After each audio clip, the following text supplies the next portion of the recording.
Hi everyone, this is NUSensei. If you're watching this video, you've probably seen my other video on why Olympic archers swing their bows, whether you wanted to or not. The video inadvertently introduced millions of people to modern Olympic-style target archery, and as a result, it generated a lot of comments, questions, and even some criticisms. I've done my best to respond to as many comments as possible, but quite a few questions are continually asked. So I thought I'd make this video to answer these questions once and for all. The first question is, why is the video 8 minutes long? This is a funny question because, I don't know, maybe I'm a little old-fashioned, but I like videos that go into detail.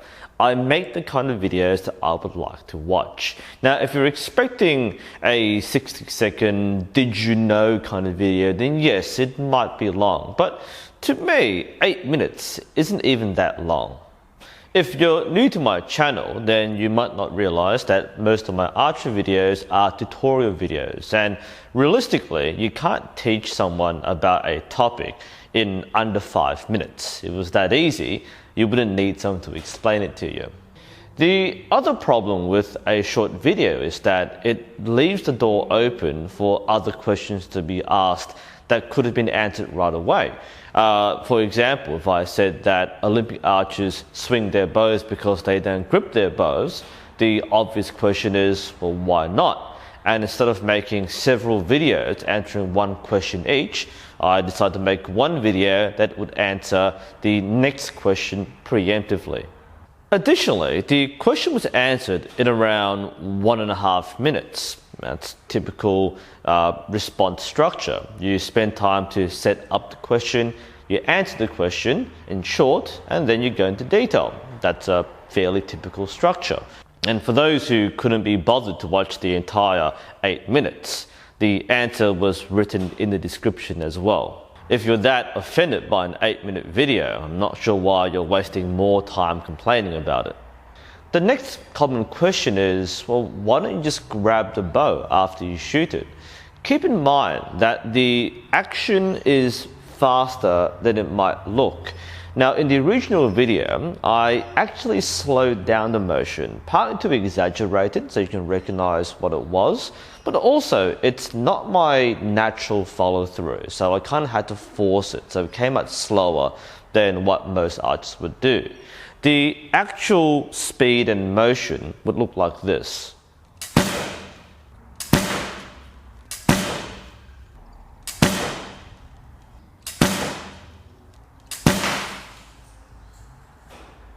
There's actually not much time to catch the bow before it drops. The only way to really do so is if you anticipate the bow dropping and therefore you take a preemptive action. But doing so means that you are doing something extra. You are adding more tension and altering your shot just to catch the bow. So don't just know you can't really grab the bow after the shot. It's kind of like throwing a ball, but expecting the person to catch the ball as soon as it leaves their hand. Quite a few people pose the question, I grip the bow and I shoot just fine. Why do I need to do this? I think a lot of people misunderstood the scale and the extent of what can go wrong. I never said that gripping the bow results in zero accuracy. You can be accurate while gripping the bow. The thing that you really should understand is that what is fine for your purposes isn't fine for someone shooting an Olympic standard. People who do archery for fun or even hunt in the field will typically shoot at much shorter distances. For a casual shooter, this is seldom more than 20 or 30 meters. A hunter would expect accurate shooting up to 50 meters. An Olympic archer is shooting at a DVD-sized gold ring at 70 meters, and some rounds go to 90 meters. So what is acceptable for 50 meters would not be acceptable at 70 or 90 meters. You can get away with more variations and mistakes at 30 or 50 meters, but you can't make the same mistakes at 70 meters. A few millimeters off means centimeters off the target for a pro shooter.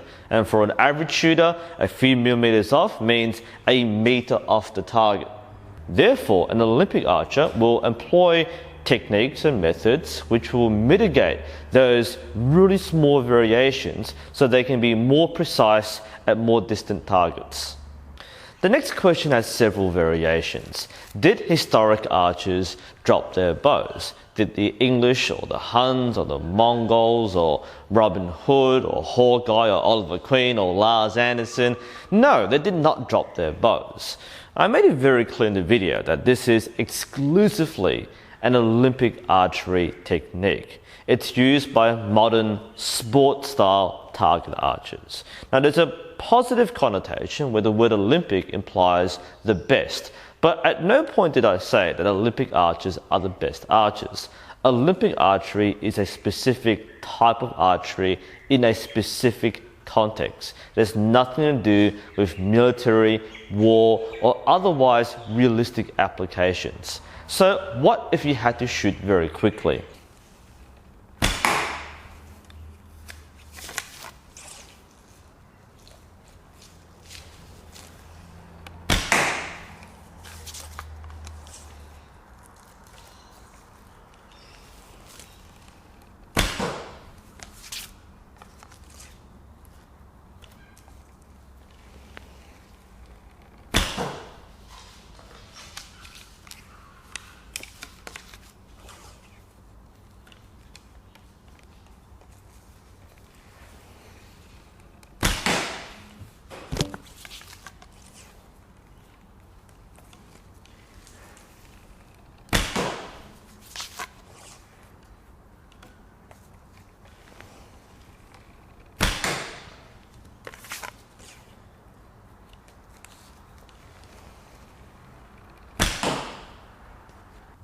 And look, I'm not a historical archer, I'm not a speed shooter, I'm not Lars Anderson, but even I can tell you that historical archers did not drop their bows. They didn't need to.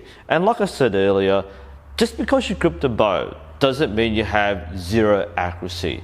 You can shoot well enough by gripping the bow. The thing to remember is the context and purpose in which bows were used. In war archery, you wouldn't really be expected to hit a specific point target at long distance. At long distance, you would be aiming at a body or a group of enemies, not one single enemy. And even if you could see the enemy at long distance, the chances of actually intentionally hitting that target at 70 meters or 100 meters is fairly slim, hence why you had a saturation of arrows, not one person trying to be a marksman. Single target shooting would be more applicable for short distance. Anything under 50 meters would be about right. Even the legendary horse archers would typically engage at very close distances, at 30 meters or 40 meters, do a few quick shots and then run off. So the idea where a military archer or historical war archer had to shoot precision targets at long distance is a mixture of truths which have created a historical fallacy. The simple fact of the matter is that you didn't have to drop the bow to shoot accurately, but the standards for accuracy for that context did not have to be as high as a modern sport discipline where points matter.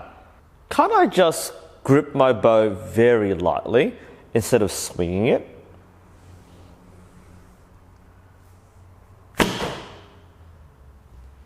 Yes. That is in fact how most archers grip their bows. Remember that an Olympic archer doesn't swing their bow. The reason why the bow swings is because the long stabilizer rods bring the center of balance out forward. So when you let it drop, it naturally swings. A bow that doesn't use the stabilizer rods will either be balanced or be back heavy. So the bow will naturally sit in the hand if you hold it in a loose grip. And in fact, if you shoot a bow with a narrow straight riser and you use a loose grip, it will drop straight down.